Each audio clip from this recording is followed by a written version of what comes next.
since I had some people asking about the details of this setup, I'm going to put a shopping list down in the description of this video, but to show you exactly what I have, and then maybe you can modify if you need to. But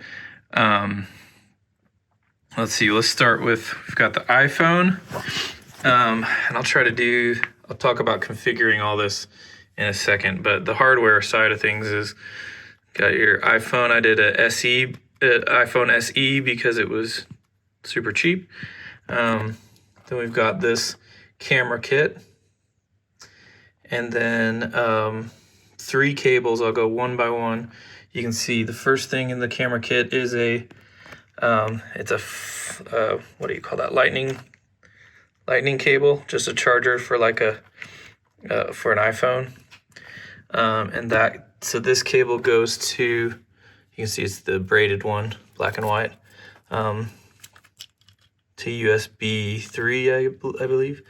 And then it's just a charging brick like for an old iPhone. So that's what that is. Then you've got an audio cable in the headphone.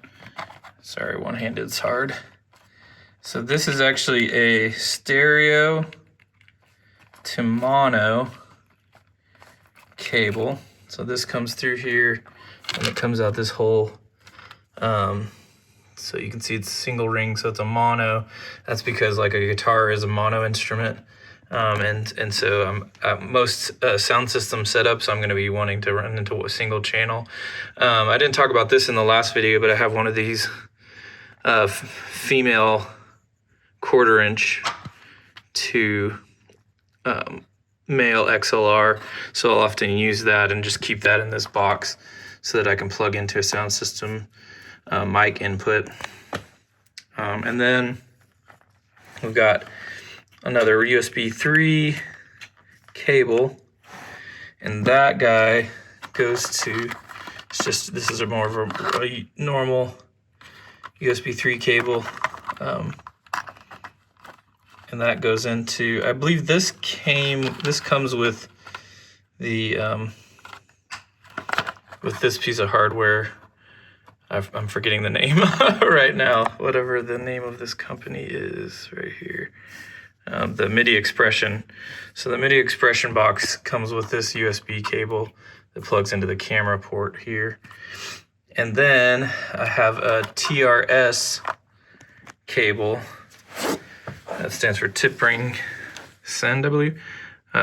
So on this side, it's a stereo, and then it's double out, red and gray. And so that allows me to use 2. You can use all 4 if you have the hardware for it, but I'm just using 2 at a time. And then I set up each of these channels in the software to be what I want, and I labeled them. So I could have, I could set up what pedal does what, but that cable is the TRS, and that goes from a stereo side out to orange and a gray, or red and gray.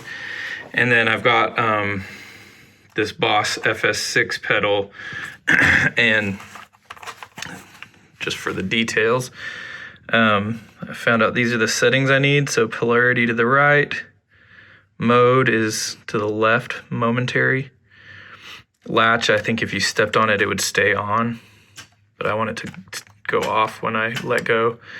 And then it has 3, so same thing on this pedal, mode to the left, momentary, polarity to the right. And then it's got 3 inputs, so you could run 2 regular guitar cables from here to here if you wanted to do that. I wanted to just run 1 cable, and so that has the A and B stereo. That's where I plug in my TRS cable. And so that comes through this hole into here. So on a regular, when I close this whole thing up, I actually will put the phone inside when I'm playing live. So all of this can go inside, or I can stick the phone on top, but really most of the time I just close it up all the way. And so what you end up with is, this is under my feet, plug in the power, and then this goes to the sound system. So I have a hole on that side for those two cables, hole on this side for that cable. So that's the hardware. Again, the switches on this guy. Setup wise, for someone was asking me for all the configuration details. So I've got the MIDI Expression app. You have to open that up first each time you use this, and it has to detect the pedal. So that it is right now. And you can see it's detecting two pedals there, which is what I've got plugged in. So let's see, let's go to this first one. Oh, I'm already on it, I guess. Well, let's see. Yep, okay. So I have that set up. Channel 1, note C1, velocity 65 is what worked for me. I guess I had to set that type to be like a keyboard pedal and not like expression pedal or whatever these other ones are. And then, so let me go over here and plug into kick and snare so you can see all the channels. So snare I have set up. Let's go to that pedal. It's channel 2 and it's note D1, velocity 65. And if I go over to my clap channel, you'll have to watch out in GarageBand. Not every drum set has a clap, so this will only work. Just test it out. If you switch out drum sets, make sure it has a clap sound included in the drum set. So that next one